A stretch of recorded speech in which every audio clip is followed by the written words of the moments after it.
And welcome to the next round. Steve, Kim, Gabriel Montoya talking boxing, and we focus in on Once and For All, Chapter 4 of the rivalry that is between Israel Vazquez and Rafael Marquez, who face off at the Staples Center for the fourth time. Israel Vazquez at 44-4 with 32 knockouts, taking on Rafael Marquez at 38-5. 34 knockouts to his credit, and opening up this broadcast for the IBF Bantamweight title, champion Yanni Perez, undefeated at 20-0, takes on young contender Abner Mares, who also has a record of 20-0. Gabe, Vazquez Marquez, I know some people are squeamish about this, but you know what? I think this fight is very appropriate. The bottom line is both men are going to fight. They know the risk involved in professional prize fighting, and you know what? They had such a great history, and that third fight's one of the best I've ever seen. Say what you want, these guys go together like peanut butter and jelly. They absolutely do. I mean, it's interesting. I mean, the first three fights, to me, felt like it was for the fans. Each one, the violence just kind of ratcheted up just another notch. There was twists, there was turns, there was back and forth and reversals. But this fourth one, in a sense, is for them. It's the biggest payday of their career. It's a way to kind of send off both these fighters into the sunset. And to me, these three fights, they're just the clear definition of what a warrior really is. Rafael Marquez began his career with an 8th-round KO loss to Victor Robinales. But that fight really personified his live by the power punch, die by the power punch mentality that has really been his staple throughout his whole career. And in facing Israel Vazquez, he's really meeting his arch nemesis. You know, in terms of styles, they're completely the opposite. You know, Marquez is more of a puncher boxer, and Vazquez is kind of a slugger, puncher. With a little bit of boxing to him. But together, it's just a match made in boxing heaven. Let's take a look at the history of Marquez and Vazquez. They first met March 3rd, 2007 at the Home Depot Center in Carson, California. Rafael Marquez registering a 7th-round TKO over Vazquez, who had to quit on a stool because of problems with his nose. Then, it would be revenge. August 4th of that same year in Hidalgo, Texas, Vazquez returns the favor with a TKO in 6 over Rafa Marquez. And then the trilogy, March 1st, 2008, back in Carson, California, in one of the most exciting fights of modern times, Israel Vazquez ekes by Marquez with a split decision in 12 rounds, winning by 1 solitary point. And Gabe, you go back to your points. Their styles mesh perfectly, but also their strengths and weaknesses. Both of them have a lot of tools offensively, and one guy catches a lot, that being Israel Vazquez, and another guy in Rafael Marquez, who's quite technical, but not quite as clean as his brother Juan Manuel, and he leaves openings, and he's also been a little bit chinny. But you look at the way these guys match up, this has not been almost like a 3-fight series. To me, this has been a 25-round continuum. I have to be honest, I never thought I'd see a rivalry as good as Barrera against Eric Morales. If you look at the action from top to bottom, above Bo Holyfield, above Gaddy Ward, this is the best rivalry, I think, that I've seen in the last 15 to 20 years. Without question. You really look at it, when you look at the Barrera-Morales trilogy, there are some low points, there are kind of some flat moments in the fights where some things aren't happening or they're kind of tying up. You could turn on any round of Marquez-Vazquez and just stop. It's almost like a great movie like Shawshank Redemption. Wherever it starts, you're going to finish it. And that's how these three fights are. They're all action. They're seesaw battles. It goes back and forth, and you never quite know who was going to win in each fight. If there's one thing that they are perfectly matched in, and both guys have strengths and weaknesses that offset each other. That's why they're so great together. But the two things that they have in common is will and determination. Both these guys come to fight. Both of them are not going to back up or quit. It's going to be, whoever lands the big shot last that really is going to be the difference in this final fight.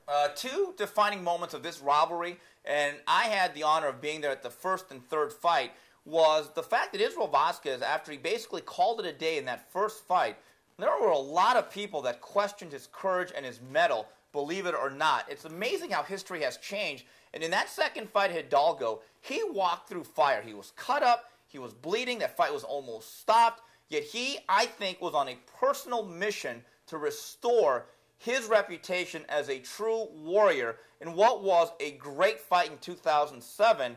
And they did the impossible. They actually exceeded expectations for the third fight. That 12th round that Israel Vazquez and Rafael Marquez put on, I thought was the most brutal, heart-stopping, gut-wrenching round I've ever seen. And literally, that all-out assault came down to the last 10 seconds where he eked out the fight with a dramatic knockdown. I've had the fortune of being at a lot of great memorable events. I'm not going to lie to you. I think that third fight of 2008 may have been the most memorable fight that I've ever covered live. The very first championship fight that I ever saw, long before I was ever a writer, was up in Sacramento at the Memorial Auditorium. And it was Oscar Larios versus Israel Vazquez 2. It went almost all the way to the decision until finally Vazquez, folded and was stopped. And I thought, it's going to be a long time before I ever see a fight that even comes close to this. And then I had the pleasure of sitting ringside for the third fight between Marquez and Vazquez. It just exceeded expectations. I had ridiculously good seats. And it was just, from bell to bell, it was all action. I was literally speechless throughout the whole thing. It was truly an honor to sit there and watch these two warriors go at it. But you look at that fight, and it was separated by just that knockdown in the last moments of the fight. Just 1 point. How can they top it in this fourth fight? Well, going to that fourth fight, let's be very honest. They have both been through some physically wrenching fights. They've been through the meat grinder. You know what? This is not a battle of who has what, but who has what left. You know what? I get the sense. We all know about Israel Vazquez's eye, which is being held together by duct tape and super glue. Here's the thing. Looking at their tune-up bouts that they've had in the interim, I got to be very honest. I thought Israel Vazquez was a stronger fighter, especially in the second and third fighters down the stretch. You know what, though? I think there was a physical toll that Israel Vazquez had in those fights. And you know what? If there is a guy that's going to cash out tonight, on this night, I think it's going to be Israel Vazquez. I like Marquez for one simple reason. I think he has a little bit more, and I think technically from the outside, he's a little bit sharper. I like Marquez to even up this series. I'm leaning that way, too. I mean, it really comes down to, what's going to hold up, Israel Vazquez's face or Rafael Marquez's chin. And I think, when you look at rematches, you always say, who could improve just a little bit more to pull it out? And to me, Marquez has those tools. He's got better feet. He's a good range finder. He's got a nice jab. He's got solid tools when he stays disciplined and uses them and really tries to, overcome his urge to go in there and firefight. In the second and third fights, Vazquez was able to get a little more compact, close the distance, and get off that left hook and kind of rip it to the body, rip it to the head, and get inside of Marquez, who was starting to get wider in his shots. In this fight, I think that ability to walk through fire is gone for Vazquez. I think he's going to get cut up. He's got a bad retina in one eye and a swollen eye that cuts in the other, and you can even see it in the gym already. I don't think he lasts longer than 6 or 7 rounds before he starts to bleed. I think Marquez keeps it a range fight and outboxes him en route to a technical knockout through cuts or the corner stopping it. Now, Gabe, opening up this broadcast real quickly, Yanni Perez, Abner Mares. I'll say this right now. Yanni Perez is a great television fighter, and every time he fights, whether against Joseph Agbeko or guys like Silence Mabuz in Africa, he seems to find his way under the Fight of the Year candidates time and time again. This is one of the hardest men in boxing. Is Abner Mares seasoned enough without ever having a 12-round fight to go up against this man in his first title opportunity? I think it's a lot to ask of Abner Mares. As skilled as he is, I think a lot of people say he's a pound-for-pound candidate in the future. He's got all the tools. I think it's interesting to note, though, that these guys have met before. They're actually very close friends. They met in the amateurs, and they met 3 times. Mares took 2 of the fights and lost the very first fight. It's going to be very interesting seeing them match up. I like the puncher in this, or the boxer in Mares in this, to eke out a decision. It's going to be a trial by fire, but I think he pulls it out.